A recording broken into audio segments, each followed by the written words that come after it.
O sea, que usted le da a un enfermo renal de la PTH recombinante y esa PTH no tiene el efecto hipercalcémico que tiene, porque los receptores están muy disminuidos en esos órganos. Y después le puedo complicar más el asunto con otras moléculas que se han descubierto como sosto o esclerostina, como DKK1.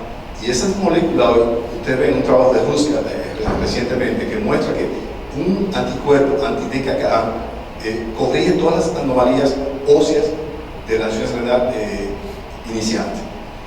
Asimismo, la esclerostina también juega un papel importantísimo en una vía de señalización intracelular que le llaman Wnt. Y no se sabe todavía cuál es el Wnt que va a estar implicado en este asunto, Wnt 4 o Wnt 5, pero seguramente que hay un desarrollo de esa vía de señalización y que hay una tendencia hacia más estimulación de la resorción ósea que de la formación. Además de eso, hay tres elementos que se han visto de manera muy rápida ya hoy en la tabla. En la glándula paratiroide, la célula paratiroide tiene tres moléculas que van a estar disminuidas en la insuficiencia renal crónica. El receptor de la vitamina D, como le llaman el VDR, tiene el receptor del calcio disminuido y tiene también cloto y asimismo también el receptor de tipo 1 del FGF23.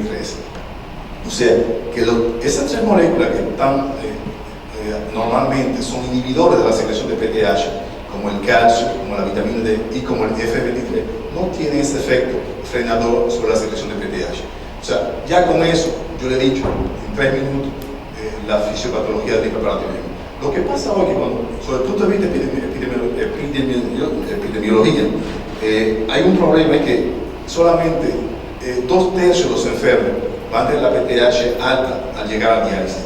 1/3, quizás hasta 40% hoy, con una PTH relativamente aumentada, quizás normal, tienen al contrario un hueso que es adinámico o de bajo remodelaje óseo. Vamos a hablar un poquito de fósforo. El fósforo, aquí ven lo que se le llamaba la trade-off hipótesis. La hipótesis es el precio que tiene que pagar el riñón o el organismo para mantener una PTH normal, para mantener un metabolismo fósforo normal. O sea que cada vez que hay una baja, como una escalera de la función renal, de la filtración glomerular, hay una aumentación de la PTH y hay una aumentación aquí del fosfato, que es cívico, la aumentación de la PTH, lo que va a hacer que la PTH va a estimular en el riñón la eliminación de fósforo, va a disminuir la reabsorción tubular de fósforo. Yo creo que eso todavía hoy es realidad, es cierto. No podemos pensar solamente que el FGF23 va a reemplazar completamente la PTH. Las hormonas principales del metabolismo óseo y mineral son la PTH y la vitamina D. Las otras para mí son secundarias. Ya ven que hay muchas preguntas hoy diciendo, bueno, ¿qué hacemos? ¿Medimos la fosfaturia o la capacidad de reabsorción máxima del túbulo renal al fosfato? ¿O reemplazamos eso por la medida del FGF23? Esa es la moda, la pregunta que se está haciendo. Aquí se muestra bien esta placa que ustedes ven cómo la reabsorción de fósforo disminuye al cabo que la función renal disminuye. O sea, mientras más grave la enfermedad renal, menos fósforo va a reabsorberse en el túbulo renal. Y ven que uno puede predecir o puede imaginarse ya a cuánto va a estar el fósforo en cuanto comparado a la función renal. Mientras menos función renal, el fósforo será mucho más alto. Pero, como lo decía antes, ustedes ven aquí que solamente 25% de los enfermos con estado 4 o 5 van a tener un fósforo superior a 1,38 miligramos por millimol por litro. Esos son alrededor de 4 miligramos. Solamente 25%. ¿Por qué el fósforo es importante? Es importante porque si cogen animales, ratones aquí, y lo ponen con una dieta normal en fósforo, o alta en fósforo, o bajo en fósforo, y que usted mira en las células paratiroides cómo está expresado el ARN mensajero de la PTH, aquí, ustedes ven que una dieta baja en fósforo bloquea completamente la expresión de ese gen de la PTH. O sea, en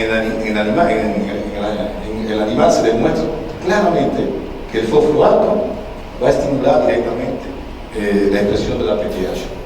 Y ustedes ven, es un mecanismo que ha estado estudiado por Justin Silver en Israel, y como un calcio bajo, así mismo el fósforo alto, van a crear, o a que haya la fabricación dentro de la célula de unos factores, unas proteínas que van a estabilizar el ARN mensajero de la PTH. Esas proteínas se han bien identificado, AFU1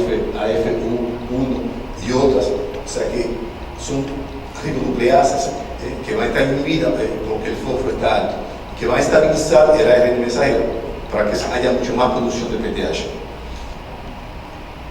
En cuanto a los doping, los doping nos dicen que hay que mantener ahora mismo el fósforo dentro de los valores normales, que sea en estado pre-diálisis, los estados en diálisis, tenemos todo el interés que ese fósforo se mantenga en los valores normales, por lo que le hemos mostrado.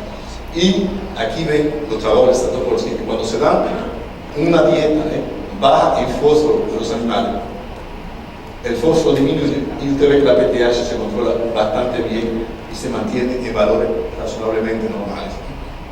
O sea que disminuir el fósforo en la dieta. Y además de eso, yo me puse a buscar una publicación viejísima, podría enseñarles con algunas 10 o 15, aquí ven 78, los equipos de Ivers y Statopolsky en esa época. Ustedes ven que el hecho de darle una dieta pobre en fósforo, esos animales todos estaban vivos al final de 168 días. Aquí la dieta normal, todos estaban muertos. Cuando ven la creatinina evolucionaba mucho menos rápida en el grupo que tenía la restricción del fósforo, y a la biopsia había muchas menos lesiones de fibrosis y de calcificaciones infrarrenales cuando se limita el fósforo en la dieta. O sea que además de controlar el hiperparatologismo secundario, también hay efectos positivos sobre la función renal. Aquí solamente para enseñarles una de las cosas que José Luis le hablaba, que la dieta, un nutricionista que está detrás de los enfermos, enseñándole a comer, a evitar lo que le dicen ahora el fósforo escondido, porque hay muchas preparaciones que uno compra, como las salchichas, algunos alimentos que para conservarlo hay que meterle mucho fósforo inorgánico dentro. El simple hecho de cambiar y tomar una dieta pobre en fósforo, como los vegetarianos, aquí ven que el fósforo se mantiene mucho más bajo en los círculos blancos que en la dieta donde la gente come carne. Además de bajar el fósforo, se controla la PTH, también se controla el IF-23. Bueno, hablemos un poco del calcitriol. El calcitriol, le voy a pasar rápido el metabolismo de la vitamina D nativa, donde ustedes ven que en estos países como aquí, yo no sé cuál es la epidemiología, cuáles son los enfermos renales, cuál es el porciento que tiene una carencia de vitamina D, menos de 15 nanogramos por mililitro. Sin embargo, se ve que en los países con mucho sol, como toda África del Norte, y todo eso, que la gente, como vive muy cubierta, 90% tienen carencia de vitamina D. Sí, hay que también decir que esos enfermos con insuficiencia renal tienen en nivel hepático una disminución de las enzimas que son necesarias para hidroxidar la vitamina D y convertirla en 25 hidroxivitamina D. O sea que hay un paso por el hígado y un paso por el riñón para formar el metabolito activo, el calcitriol. El calcitriol tiene ese efecto tanto para la formación como para la resorción ósea. Yo paso rápido sobre eso. Y ustedes ven aquí que una carencia de vitamina D natural es asociada con lo que se llama la osteomalacia. Aquí en la piel ustedes ven todo lo que es amarillo, es hueso desmineralizado porque le falta la vitamina D. Y eso se complica con todas esas anomalías óseas de la caja torácica, a veces con fracturas espontáneas femorales, porque le falta vitamina D nativa. ¿Cuál es la importancia? Estos son trabajos también de Justin Silver en los años 90. Aquí muestra una glándula paratiroide y ustedes ven la expresión del receptor de la vitamina D en la glándula paratiroide. Eso para demostrarle físicamente que sin vitamina D, el gen de la PTH no puede estar frenado como se debe. O sea, aquí ven que los animales, cuando se les da una dieta sin vitamina D, aquí el BDR disminuye porque hay una estimulación propia. O Cuando usted da vitamina D a alguien, eso va a estimular la expresión del receptor de la vitamina D. Y ustedes ven que en falta de vitamina D, la PTH va a aumentar. El transcrito de la PTH aumenta muchísimo. Eso es para que vean que funciona. Además, ustedes ven aquí que los animales, en lo que le invalida el gen del PDE, del resto de la vitamina D, tienen una hipocalcemia, tienen una PTH que aumenta y tienen una hipertrofia, hiperplasia de la glándula paratinoide. Esa es la prueba evidente que si vitamina D es una estimulación al hiperparatinoidismo secundario. Sin embargo, esos animales, cuando ustedes le dan una dieta que le llaman rescue diet, o sea que le da una dieta rica en calcio, usted corrige casi todos los problemas de calcio, el calcio se normaliza, el peso, y ustedes ven que la glándula paratinoide viene a su estado normal. Eso es importante, porque eso quiere decir a ustedes que la vitamina D es importante, pero sin calcio no funciona. Y que el calcio es quizás 10.000 veces más importante que la vitamina D. Es capaz de corregir el hiperparatinoidismo y de corregir la hiperplasia sin vitamina D. Aquí les muestro la gran discusión que hay hoy en cuanto a cuál es el nivel normal de vitamina D nativa en esos enfermos. Hasta ahora no hay ningún estudio demostrándolo, y lo que se hace es que se utilizan los valores que se han conseguido en la población normal, donde se dice que bajo 15 es una deficiencia, superior entre 15 y 30 una insuficiencia, superior a 30 normal y entre superior a 150 una intoxicación a la vitamina D. Muchísimos trabajos que muestran que alrededor del 40% de los enfermos renales tienen una carencia de vitamina D. Y ustedes ven aquí que esto es un estudio que hemos hecho allá en la región de París, en Francia. Ustedes ven que, y José Luis habló un poco de eso hace un rato, hay una asociación independiente entre la función renal, la filtración glomerular y el nivel de vitamina D nativa. O sea, mientras más avanza la insuficiencia renal, más baja la 25 OH vitamina D. Y aquí ven que cuando llega al estado 5, 50% de los enfermos tienen una carencia de vitamina D.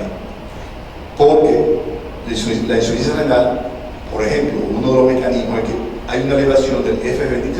El F23 inhibe la síntesis de calcitriol, pero también estimula la 24-25 hidroxilasa y la destrucción de la vitamina D nativa. Además, como le digo, la dieta come mucho menos vitamina D. Esos enfermos renales tienen una predisposición a la carencia de vitamina D. Aquí ven cómo evolucionan esos parámetros. Aquí tienen la 1,25 de hidroxivitamina D y aquí tienen la vitamina D. Las dos van a bajar progresivamente con el fallo renal. Y aquí ven la PTH que aumenta. La prueba que eso funciona es con todos los enfermos en diálisis. Y aquí este estudio les muestra que si normalizan la 25H vitamina D, que pasa de 10 o 15 a 35 40 nanogramos por litro, ustedes ven que hasta los enfermos que no tienen riñones, hasta los anérgicos, van a aumentar el calcitriol, el 1,25 vitamina D, hidroxivitamina D. Eso quiere decir que ahora se sabe que todas las células del organismo tienen la capacidad de tener la actividad 1-alfa hidroxilasa y ellos pueden sintetizar la vitamina D activa en cualquier célula. Y este estudio muestra, yo no estoy de acuerdo con lo que vi ahorita, y porque hay ahora mismo 4 o 5 estudios, hay un estudio randomizado, controlado, que muestra que cuando se normalizan los niveles de vitamina D nativa, usted gana 20-30% de reducción en el nivel de PTH. Aquí pasa la PTH de 294 a 190 picogramos por mililitro, solamente con el hecho de normalizar la 25OH de 3. Acabé con la vitamina D, el calcio, un poco de calcio. El calcio, no hay tanta cosa, solamente que, como yo le decía, hay una tendencia a disminuir la calcemia porque falta vitamina D, porque falta calcitriol, porque los niveles altos de F23 van a contribuir a la falta de vitamina D, porque hay una disminución de la absorción digestiva y renal del calcio, porque la PTH tiene menos efecto hipercalcémico. O sea, todos esos factores van a contribuir a hipocalcemia o a la baja de la calcemia. Esto lo decíamos también esta tarde, que los enfermos renales, para un signo que tienen una tendencia a la hipocalcemia, es que desde los estados tempranos, cuando usted mira la calciuria, hay una disminución de la calciuria que es bastante clara. El calcio es importante, por lo que decía, o sea que es el principal factor que va a regular la secreción de PTH y lo regula vía el receptor del calcio. Ustedes ven aquí lo que le llaman el set point, la curva sigmoidea que describe cómo el calcio ionizado va a frenar el 50% de la secreción de PTH a un cierto nivel. Cuando uno tiene una enfermedad renal crónica, si es un hiperparadismo ligero, eso se desvía hacia la derecha. Si tiene un hiperparadismo severo, se desvía hacia la derecha mucho más, y usted va a necesitar mucho más calcio ionizado, 1,4, 1,5 milimoles por litro, para poder frenar 50% la PTH. O sea que eso es porque el receptor del calcio es mucho menos sensitivo a el calcio extracelular. Este es el receptor del calcio que está en la célula paratiroides, que fue identificado por Edward Brown en el mismo año que identificamos el resto de la PTH, en el año 92-93. Aquí ven que ese receptor del calcio está principalmente expresado en la célula paratiroides, pero que también están en la célula C de la tiroides, donde se secreta la calcitonina, y que los efectos hipocalcémicos del calcimimético sinacalcémico pasa por dos vías, por la baja de la PTH en la célula paratiroides, pero estimula también la secreción de calcitonina, que es un hipocalcemiante. Estas son moléculas que van a regular ese receptor a diferentes niveles de la célula, tanto el trafficking hacia la membrana celular como la internalización y otras cosas. Ese receptor del calcio, cuando falta, y esta es otra prueba directa, como le hablé ahorita de la vitamina D, cuando hay una mutación homocigota del receptor del calcio en los niños, en los animales, los niños nacen con una hipercalcemia maligna, o sea que tienen, en vez de tener 10 miligramos por decilitro, van a tener 30, 40 milimoles por decilitro. En milimoles, yo he visto un niño de 9 milimoles por litro de calcio total, porque no tienen receptor del calcio. No se frena la hiperplasia, hipertrofia de la célula paratiroide, de la glándula paratiroide. La única manera de salvar a esos niños es de sacar la paratiroide inmediatamente desde que nacen. Porque si le dan calcio médico tampoco actúa, porque no hay receptor del calcio. La vitamina D tampoco actúa. No le van a dar tampoco porque está hipercalcemia. Todo esto nos lleva al hiperparadismo secundario. Ahora, hablemos un poco del clot. El clot, como le decía, hay un modelo animal donde se descubrió que esos animales sin clot estaban pequeñísimos, pero tenían una dureza de vida bastante corta, o sea, en vez de vivir 3 años, los animales solamente vivían 1 año y medio o 1 año. Y los japoneses que estudiaron esto se dieron cuenta que esos animales tenían un fenotipo que se parecía muchísimo a los enfermos renales. O sea que tenían una esperanza de vida bastante corta, con muchísimos problemas como de piel, como de crecimiento, de esterilidad, pero biológicamente tenían una hipervitaminosis de hiperfosfatemia y niveles de F23 altísimos. Usted ve aquí el calcio, tampoco alto, pero el fósforo estaba 2 veces casi más alto que los animales controlados. La falta de clot producía eso. Ahora se sabe que los enfermos renales en biopsia humana, cuando se mira cómo está expresado el clot, hay una disminución. Todos esos enfermos aquí, casi desaparece el clot. Existen 2 formas, la membranal y una forma soluble. Y aquí ven que hay una disminución desde que hay una inflamación en el riñón. Hay un estudio sueco que muestra, y otro suizo que muestra aquí una disminución también del clot progresiva en función de la función renal. Mientras más baja la función renal, menos clot. O sea que el estado de insuficiencia renal puede caracterizarse por un estado de carencia o insuficiencia de clot. Clot, veremos más tarde, también juega muchísimo papel en todo lo que es el metabolismo del fósforo, de la vitamina D y otras cosas. Clot no puede funcionar sin F23, o F23 no puede funcionar sin clot. F23 rápidamente es una molécula que se descubrió, hablar de esta también, en enfermos hipofosfatémicos. Cloto va a actuar sobre un receptor aquí que se llama FGF, receptor 1. Hay 4 tipos, pero sobre todo actúa sobre el 1C. Ese receptor está estabilizado en la membrana celular con heparina, heparanato sulfato, y necesita estas dos moléculas globulares de cloto, KL1 y KL2, para poder convertirse en un receptor específico de F23. Sin cloto, ese receptor no funciona. Y entonces aquí viene, se pega al receptor, lo estimula y va a activar una vía de señalización que llama ERK hasta tener los efectos biológicos aquí sobre el fósforo o otros efectos que no voy a describir. Lo que se ha demostrado es que esa molécula comienza a subir mucho más pronto que la PTH en la enfermedad renal. Ustedes ven aquí que a 57 milímetros por minuto de aclaramiento de la creatinina, ya el cloto está subiendo. Eso es el breaking point. Sin embargo, la PTH hay que esperar hasta los 47, o sea que hace 10 milímetros por minuto de diferencia entre las dos moléculas. En estos niveles todavía no hay tanta alteración del fósforo, o sea que quizás esa molécula F23 es mucho mejor marcador de la acumulación de fósforo o de la enfermedad ósea mineral de los enfermos renales que el fósforo. La prueba vino clara que era importante. Si ustedes ven aquí, esos dos grupos de enfermos son personas a las cuales se han sometido a una dieta rica en fósforo, 1200 miligramos, y se ha medido de manera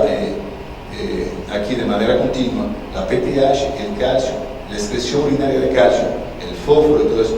Y se ha visto que en los sujetos normales, cuando usted le da esa dieta rica en fósforo, usted ve que el calcio baja un poco, aumenta la excreción urinaria de calcio, pero el calcio se normaliza al cabo de 2 o 3 horas, ya la calcemia vuelve a un nivel normal. En los enfermos, estado 2 y estado 3 de CKD, ustedes ven que la PTH no se mueve aquí. Aquí la PTH sube. El calcio que bajó al inicio no recupera. Y la excreción urinaria está un poco caída.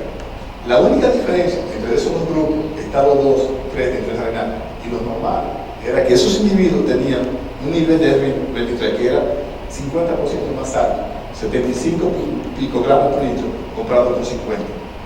Quiere decir que los efectos de F23 en cuanto a la inhibición de la vitamina reactiva, el calcitriol, esa hipótesis que hay detrás, no puede corregir la hipocalcemia postprandial transitoria que ocurre después de un régimen, una dieta rica en fósforo. Eso en el hombre. En los animales, cuando se da un anticuerpo anti-F23, por igual, lo que pasa es que los animales insuficientes renal, usted va a normalizar los niveles de 1,25 de hidroxi vitamina D.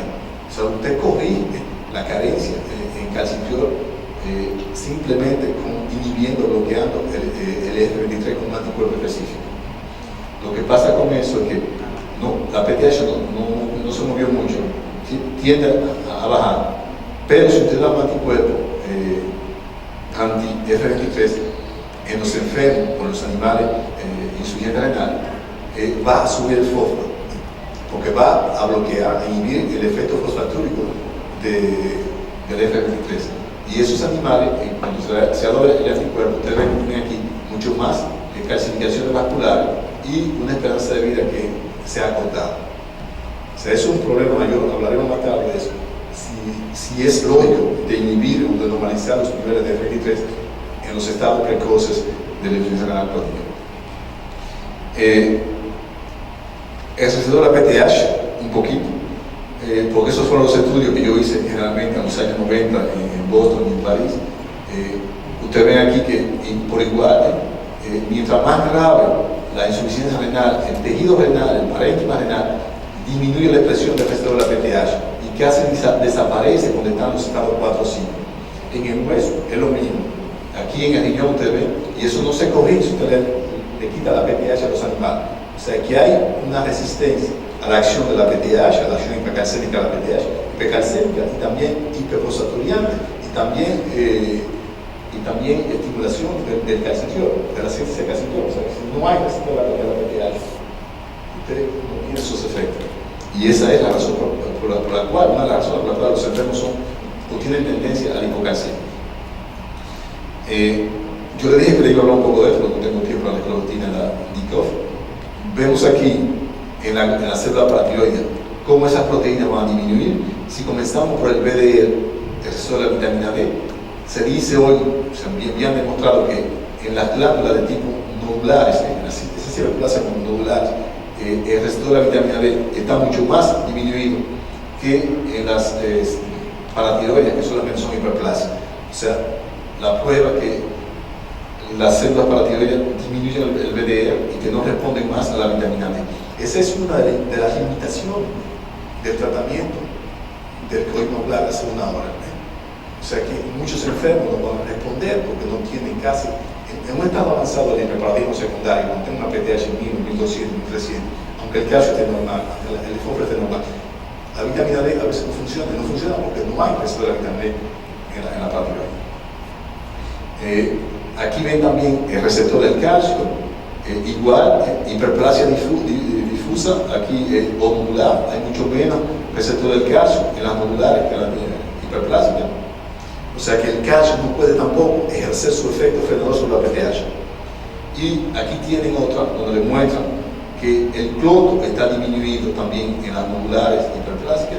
Aquí el FGF receptor está disminuido y la marcador de la proliferación celular aumenta también en esas células paratiroides. O sea que esta combinación de esos factores que están disminuyendo en la célula paratiroide evitan el efecto frenador de la célula PTH del IF23. Y todo eso lleva al hiperparateinismo secundario. Yo creo que he acabado, solamente quería darle un anuncio para la gente que se desplaza mucho en este mundo, que yo pertenezco a este grupo, somos 10 personas que trabajamos en el grupo CKD-MD de la Organización Europea de Diálisis y Transplantación era hereditaria. Y ahora mismo tenemos una reunión el 5 de diciembre en Milán, Italia, donde van a revisarse esos tópicos que ven aquí presentados. Muchas gracias por su atención.